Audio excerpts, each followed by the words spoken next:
This week on the Mindset and Me podcast, I am graced with the pleasure of the amazing Simon Alexander Ong. He is a personal development entrepreneur, coach, and public speaker.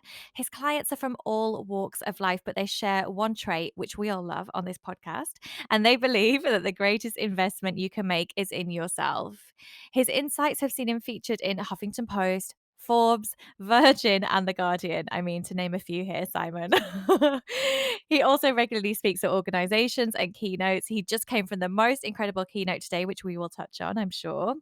And so excitingly, his first book is going to be published on the 21st of April. He's also received endorsements from the likes of just some small names, Simon Sinek and Marie Forleo. So, welcome to the podcast, Simon. How are you? I'm doing fantastic, Kirsty, and thank you so much for having me on your show.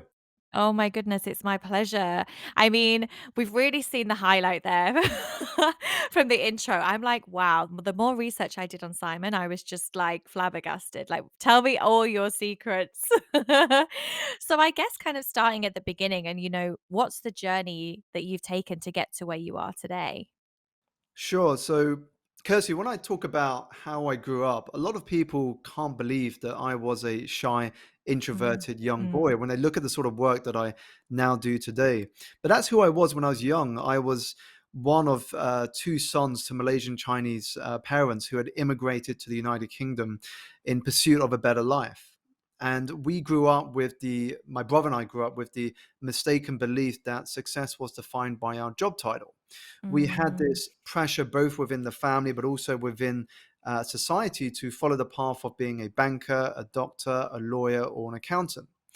And so I Right. worked hard to be top of my class, get good grades, very stereotypically Chinese, if you will, Hmm. in terms of being the clever one. And Hmm. that helped me to land a position at London School of Economics as a student studying economics, which was a huge queue. Hmm. I was the only one from my secondary school to make it to that university, and my parents and my wider family were so proud. And then upon graduation, I decided to start my career in the world of finance at what was probably the worst possible time, Kirsty. This was the middle of Oh, no. 2007, a year before the financial crisis, Hmm. and with a company called Lehman Brothers, which collapsed into Oh, bankruptcy in no. September 2008. So, talk about a volatile start to your career. This was as Mm, volatile as it could get. mm, And so while at the time, I'm not gonna lie, I mean, it was painful and scary, those hopes and your dreams. You spend all this money to get this degree, to start in this, incredible industry, which you thought that you were going to make a name for yourself for and earn a lot of money in, and suddenly to see that be taken away from you was just really painful at the moment, and it's something that you only appreciate with age and wisdom, but looking back, Kirsty, it mm, was a blessing in disguise because it kick-started for me the longest journey that we humans make, the inches from our heads to our hearts. Never an easy one, but the most important and fulfilling that we will ever embark on. mm, And so it led me to reflect on three questions. First, what did success mean to me? I realized that many of us are so exhausted, not because we're doing too much, but because we're running someone else's race. We are measuring our progress against other people's definitions. mm, Second, what did fulfillment look like to me? And third, what sort of impact did I want to have in the world? Because for me, I started to see that our value was determined by how much more we have given to the world than we have taken from it. And so, as I embarked on this journey, following my curiosities, that led me to what I now get to do today, which is to coach those in leadership positions, everyone from Michelin star chefs to TV presenters to C-level executive to startup entrepreneurs, to have the opportunity to speak in front of organizations across the planet and public conferences. And more recently, as you kindly mentioned in the introduction, Kirsty, getting a book deal with the world's largest publishing house, Penguin, to share my thoughts and insights mm. in my very first book. It's just so exciting, and it's really, really an inspirational story that despite the rocky start, should we Mm. say, you kind of maybe found your path. I mean, it's be interesting. Do you think it was actually because that kind of all came to such an abrupt ending that it really set you back on your right path? Definitely. And one thing to caveat is that I didn't start on the journey of coaching and speaking straight away. And it's one Mm, thing I often touch on a lot is that I didn't know as a result of what happened what my purpose was. And I think it's very rare that people wake up one morning and go, I know what I'm going to do for the rest of my life. This is my calling. This is why I was born. But yeah. at the same time, it's what stops many of us. We Mhm, don't start because we're waiting for a sign, we're waiting to know what our purpose is. But the irony is, we don't find our purpose unless we follow our curiosities. And mm, so, because of the crisis, I became curious about the world of entrepreneurship. I said to myself, if I continue to work for a company, a lot of my destiny would be out of my hands. How yeah. much I got paid, whether I got promoted, what bonus I would get. Whereas if I started to focus on running my own business, whatever that was, I didn't know at the time, but as long as I focused on what I could control, then a lot more things would be in my control. And so my curiosity led me, first of all, Kirsty, to enter the world of multi-level marketing, otherwise known as Mhm, MLM. yeah. That, as we know now, didn't work out because it wasn't what I was passionate about.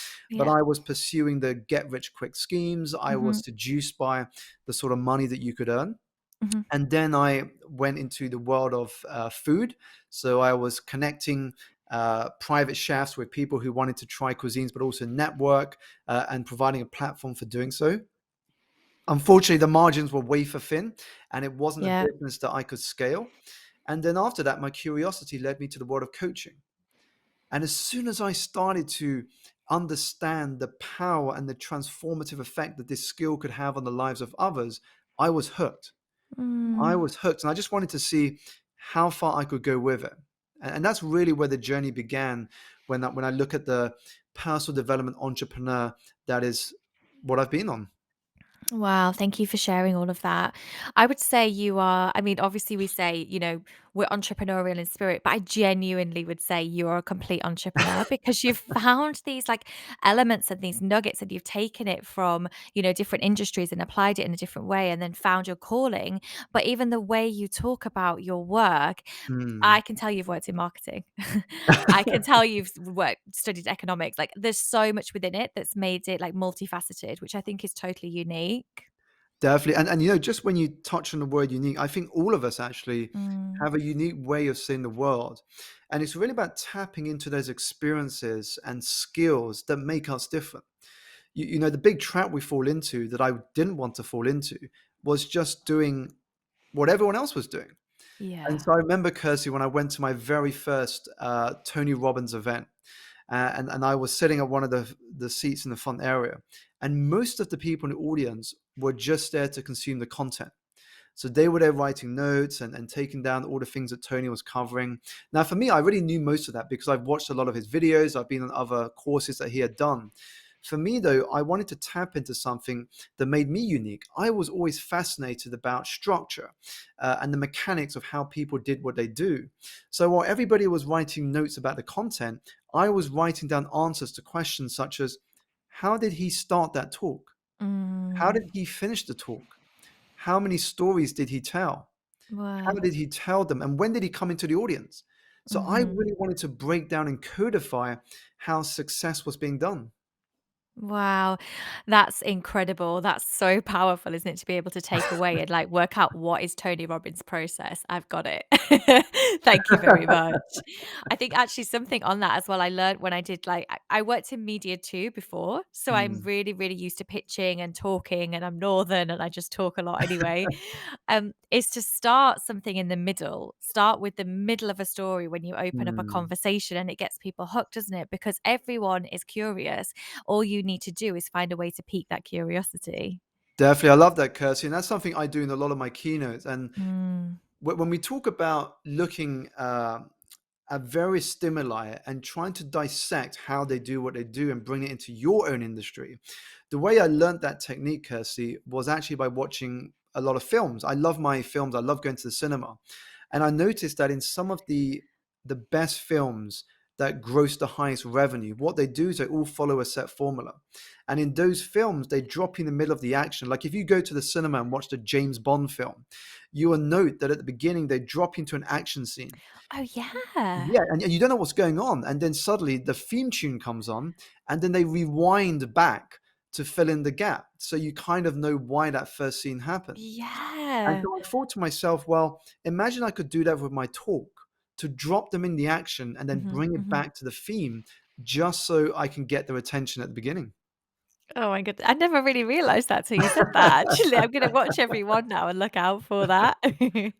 I guess as well, it's really I'm always curious to know about, incredible coaches, Mm, entrepreneurs, people who are really succeeding in business, which you have, but also in such a lovely way as well, such a kind, way. You're very, very giving. mm, We've been connected for a while, I think a few years actually on Instagram, haven't we? And so, mm. it is rare to have that. So I guess what's the journey been like to shape you to be the way that you are now and how you are in business? Definitely. Actually, when I was at the beginning of my journey, Kirsty, there was one book in particular I read, and I read a lot of books, but there was one in particular that had a profound influence on the way I do business.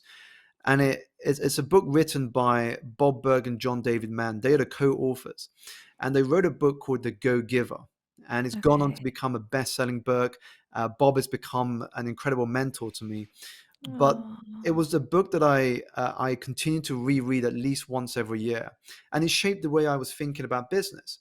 And here was a book that focused on the fact that giving is the secret to success. And it aligned with something another mentor told me when I was just starting as a coach, which is every week, look for ways to do two things: serve and create. Serve and create. Now, if you are finding ways to serve and create every single week, you will not only get all the business you want, but you will, in your own small way, add value to the world. Mm, Now, serving can be something as simple as adding value to someone's life today, whether that's sending them an article that you know they would benefit from reading from, gifting them a book, or introducing them to a friend, and you know that that relationship could flourish. mm, Creation could be, well, what content can I create to add value to people who follow me? Now, if you're always thinking from this perspective of serving on one hand and creating on the other, then in no time you're going to be building a community that loves what you do, a community mm. that feels the impact that you are having on the world. And that's how we contribute to a legacy and a story that we can be proud of. I was just gonna say that it's all about legacy, isn't it? And I've been Mm. really, really honing in on that recently of as to what I want it to be, which is part of the podcast actually, the beauty of the podcast because it's evergreen, right? It's always going to be here. So that is part of my legacy and the message that I want to share. So I think it's so important. And just connected to legacy, Kirsty, a question that I always ask myself and I challenge my clients to also ask themselves on a regular basis is, how do I want to be remembered? Yeah, it's so How big, do I isn't it? want to be remembered? Because when we reflect on that question, it literally reminds us what is most important. Mm, Eliminates all the trivial and it focuses our energy on what is most important, mm. because that is what people will be talking about. They're not going to be talking about how much money you earned, what brand you worked for, how Yeah. quickly you got promoted. They're going to be focusing on what I would call legacy virtues: the Mm. impact you had on others, the stories that you brought to life by being part of someone else's story, and what people will be saying about you after you have long gone from this planet. Mm. Speaking of stories, then I guess, what's one that you could share with us on your journey that's maybe, the more difficult times or times when you had to overcome a certain situation? I think the toughest moment of my life was when I was 17, Kirsty. I was asked to go to the headmaster's office at school, which, as you know, for anybody being called to the headmaster's office, it's typically not for good reasons. It's more often to be told off and potentially put into suspension if you've been involved in activity which you shouldn't have been involved in. But it was a time in which I wished that was the case. I wish it was that reason. But in actual fact, it was because they told me my mum had slipped into a coma. She had a tragic accident. And so my dad and my brother were outside the school in a car waiting to take me to the hospital. And so we were there little over an hour later by her bedside. And just a few days later, before her 50th birthday, she passed. And so while we could have been celebrating her 50th birthday, we were actually preparing arrangements for her funeral. And you also have to remember at that time, nobody talked about mental health. There No. weren't any resources available for people like myself going through such an experience at the time. And I couldn't share it with anybody because this was still at the time in which society, when you were looking at boys, were all about man up. You Mhm. know, pick yourself back up, and there was no space for feelings. I mean, Mm. today is very different because there's so many resources, there's tools, there's people you can speak to. But back then it was really tough, and I went further into my shell. You know, as I said, I was very stereotypically Chinese. I was introverted, I was shy, I was hardworking, but I went even more into my shell after that experience, and I didn't feel comfortable talking about it because I knew that if I were to talk about it with friends at school, it would only open up more questions. And I don't think I was ready at that point to answer those questions. And so I went further into my shell, as did my brother to some respects. And it took me a couple of years to be able to comfortably talk about what had happened, but also heed the lessons from it. And so I Mhm. think, Kirsty, on the back of your question, I think for me that was one of the toughest moments of my life, just because it took me a while to get over. I mean, it took me a while to sort of find my feet again. Uh, and yeah, I mean, it's one that really has shaped me into who I am today.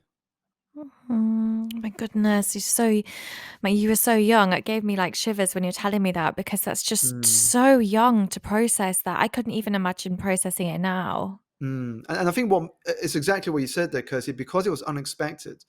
It was so hard to process because I think that mentally Mm. I was already prepared for maybe my grandparents or my Yeah. great grandparents, because their age, naturally they are going to be the first to pass.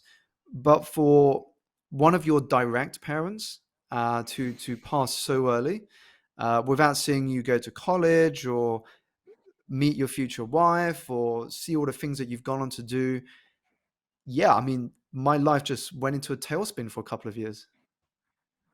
Goodness me, I can only imagine. And I think it's amazing the human that you've become, the man you've become, because you share this wonderful side and Mm, you hold this space for so many people despite you kind of not having that opportunity for yourself. And I think it almost comes full circle, doesn't it? And it's really, really special. definitely, definitely. I mean, when I look back, I think that one of the most beautiful gifts that I have managed to continue from the past of my mum is her empathy. It's the fact that she always wanted to help other people. I mean, her occupation before she became a housewife was in the nursing industry. So, you know, Oh. she was always about trying to help other people and to be there when no one else would be there. And Mm. so, in some respects, I think it's been a privilege to continue the work that she's done, albeit in a different medium and capacity, but just to be able to help other people through the work that I get to do. Well, we definitely see that shine through your work. We 100% see that. So thank you so much. I'd really love to kind of talk about your book now. And anyone who writes a book to me is just incredible because I'm at the minute writing daily emails, but for two reasons. I love long form content. I love connecting with my community, but it's also a test to see if I have daily dedication to write. And I'm Mm. telling you now, some days, and I'm just writing an email, it's hard. So I'd love to know like the process, and for anyone listening who really wants the behind the scenes, like we really want to know, like let's get super specific. What was it Mm. like to write the book? I'm going to give you some very in-depth behind the scenes because Okay. there was an imagined scenario and then there was reality. So the Right. imagined scenario of writing a book was me sitting in front of a minimalist study with a window to the outdoor park, with a cup of tea on my right hand, and writing for hours. That was my imagined scenario before I put pen to paper. And then, of course, COVID happened, and my wife and I became parents for the first time when the country Oh. went into its first lockdown. My wife's parents being in America, my dad and his partner being in Australia, they were due to travel over to help support us, but of course they couldn't travel. And so we were new parents in April 2020. The country was going through for an extreme scenario. And then I get the book deal in June 2020. Wow. And then everything I'd imagined, what I just shared just now, went completely out of the window. The reality is, I had to adapt every single day to how I could write. Because when you've got a newborn who demands your attention 24/7, you don't know when they're going to cry, when they need you, when they need their nappy changed, when they need you to put them to sleep, when they need feeding. I was literally adapting every single day. So if our child had a good day, I would have a good writing day.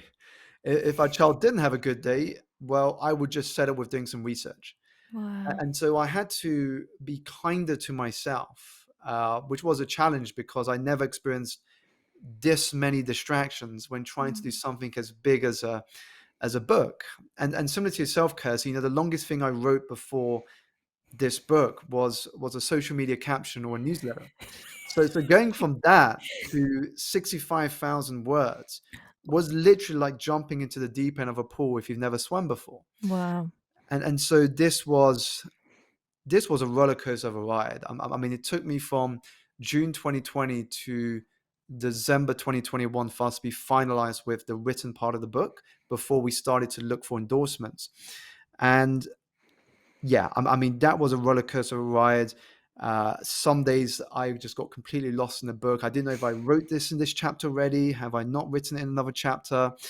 And so it wasn't until our daughter went to nursery that I started to have more time to focus on it, because then I had a set number of hours each day that I knew she was Mm. going to be cared for by other people, that I could Mm. really plow forward with the writing. But the reality is, I literally had to adapt every single day.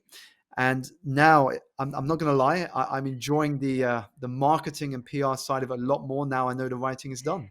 Yeah, yeah. What happens on the days? So, you've got these few hours and she's at nursery, but you're just not feeling it. Like you've got writer's block. What happens then? Sure. So for me, I did a few things, and I realized that if you're too rigid on just sitting down and writing, you're not really going to help yourself, because sometimes as humans we just need variety. So I Mm. would do a couple of things. The first thing I did was, when I had those moments of having writer's block or not feeling the motivation or energy to write, I would simply change my environment. So if I couldn't go into public spaces, I would go outside to a park, bring my laptop, and do some writing. Oh, Now, when brilliant. things did open up, I just took my laptop, went to some lobbies of some incredibly beautiful hotels, and wrote there. So that really helped my mind by changing up the Mhm. environment. What I did is also, on days I didn't feel like writing, I would just dictate. So I would use an app like Otter.ai, and I would Yeah. speak into it, and it would capture my thoughts. And then later I could go back to it and then string them together into a more coherent paragraph. Mhm. And then the final thing I did, which I never experienced before, but I now really love the idea since I've done it, is to collaborate with other authors who are going on the same journey as you. And so when Oh, you are going yeah. through a particularly bad day, or you are having some writer's block, you can say, hey, do you want to jump on Zoom for 2 hours? We will turn the audio off. And just for 2 hours, we can just write and see each other on the video writing. Wow, that's And that cool. for me is like the equivalent of going to a gym class. So you go to a gym class, and there's a moment in that class where you feel like giving up, but you don't, because everybody else in that class is still going. And so it had that same effect on me. That is really, really good advice. And there is, again, we always talk about this. There is so much in community. Just Hmm. because you work on your own doesn't mean you have to do it all on your own. Does it? No, thank you. I think that's super, super amazing. So, what can we expect from the book? I can't wait to read it. Sure. So I think in essence, the book is about educating the reader on how, when we begin to understand how to manage our energy, that is when we start to transform the way we live and work. Now, the reason I wanted to talk about it from that lens is that when I've observed some of the most successful people on this planet, Kirsty, I've noticed that they're not necessarily the fastest or the most intelligent, but they are the best when it comes to managing their energy, because they Mm. know that you can't show up as your best self and accomplish your boldest dreams or visions if you wake up feeling exhausted and drained every day. If you Mhm. approach each day feeling drained and exhausted, you're never going to do what it takes to achieve your biggest goals. Mhm. And so that's what I wanted to explore is, first of all, how do we awaken some of the greatest sources of energy that we have within us? How do we rewire and elevate our energetic state? Because our energetic state is so crucial to begin to sculpt and shape our reality. How do we protect our energy for what matters most? And more importantly, how do we lead a supercharged life? Oh my goodness. Tell me all of the ways, please. That's exactly what I need right now. Have you seen, it would be really interesting, have you seen a difference in people post-pandemic? Because I know a lot of people are suffering from like extreme fatigue now. Yeah, I think what I've noticed as people have come out of the pandemic is, well, at least people that I've had conversations with, Mhm. they're a lot more conscious about how they're using their time. Because Yeah. I think when we had no choice, but we had to work at home, the lines became blurred between work and play. Mm. At least when you're in the office, you know that once I've clocked out of the office at 5, I can switch off and I can Yeah. just go back home, or I can meet up with some friends for a drink. There was a boundary. But when you're at home and there are no boundaries because you are the one that sets the boundary, and many of us haven't got used to setting effective boundaries, what happens is that work just consumes so much of your week. Mm. And so now that we've come out and back into the world again, I'm noticing more people are conscious about how they are choosing to spend their time. But also, Mm. we are more focused on in-person connection than ever before because we've missed it. We've missed it for over 2 years. Absolutely. I found it really, really difficult in terms of, like I say, like I'm a real people person. And I'm not to say that all the time. Like I very much, I need to kind of reboot by myself again, and spend time by myself. But that face-to-face connection, that it's like the bits in between, isn't it? So you'll turn up Mm, on Zoom for like a meeting or a conversation, but then the coffee afterwards or the conversation in the corridor was all gone. So it was all just so formal and so strict, and there mm. was nothing else around it. And I think, yeah, you're so right. People just chat to you on the street. I think it's amazing. And personally, I'm not gonna lie, I absolutely love the fact that the world has opened up because Yeah. a lot of my work is speaking. And so Yeah. when the pandemic hit, of course, all of my speaking had to adapt to virtual. Yeah. And virtual speaking isn't the same as speaking to a live audience. No, it's And so not. now I've started to get the opportunity in recent months to speak to a live audience, engage with people, shake hands, give people hugs. You Oh. can't replace that energy. Absolutely, absolutely. Oh my goodness, your energy is infectious, Simon. Honestly, I feel energized talking to you. So I always like to end the podcast by asking people, what is your one mindset hack you would like to share for anyone who's maybe just starting out on their journey? Sure. If I had to choose just one mindset hack for you to embrace today, it is to start your journey by thinking about your identity. And here's why. When you know who you want to be and you see yourself as that identity now, i.e., you are deepening the emotional intensity of that future as if it's happening in the present, everything follows from there. I'll give you an example. Imagine if your health is one area that you want to focus on right now. Instead of focusing on which areas of my health I need to address, start with your identity. Start seeing yourself as an athlete. Right now, from today, Mm. I see myself as an athlete. And I guarantee you, the next time you go to do your grocery shopping in the supermarket, your basket will be very different to what it now is because you're working from that identity. Once you know your Yeah. identity, once you know the identity you want to build your life around, your choices, habits, and behaviors will naturally flow from there.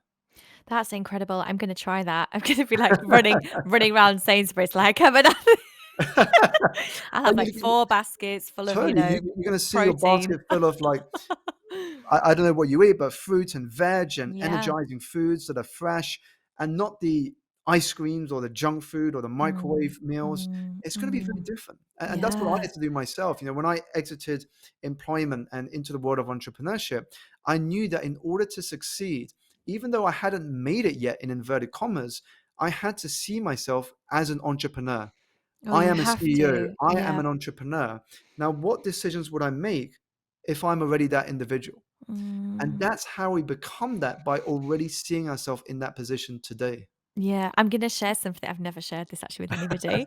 But when I feel in a tough decision or working out whether to work with somebody or if something feels right, refer to myself as CEO Kirsty, like as though someone else is making that decision. Because it just, I don't know why, it just helps me to look at like the bigger picture, not just me in that. Yeah, Mm. it's interesting, isn't it? People are like, okay, cool. Definitely. But hey, whatever works, isn't it, Kirsty? Yeah, Whatever yeah. helps us to show up as our best selves and Mhm, share our value with the mhm. world, go with that. Absolutely. Absolutely. So where can everybody find you? Sure. So I am on all the major social platforms, but the two I am most active on is LinkedIn. So search me by typing in Simon Alexander Ong, or on Instagram, in which my handle is at Simon Alexander O.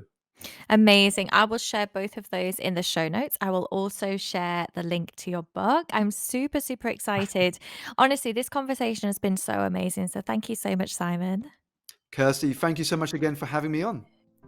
Oh my goodness, how incredible was that conversation? Simon is one of those people you just warm to instantly, and he's so, so knowledgeable. I feel so lucky to have been able to have that conversation.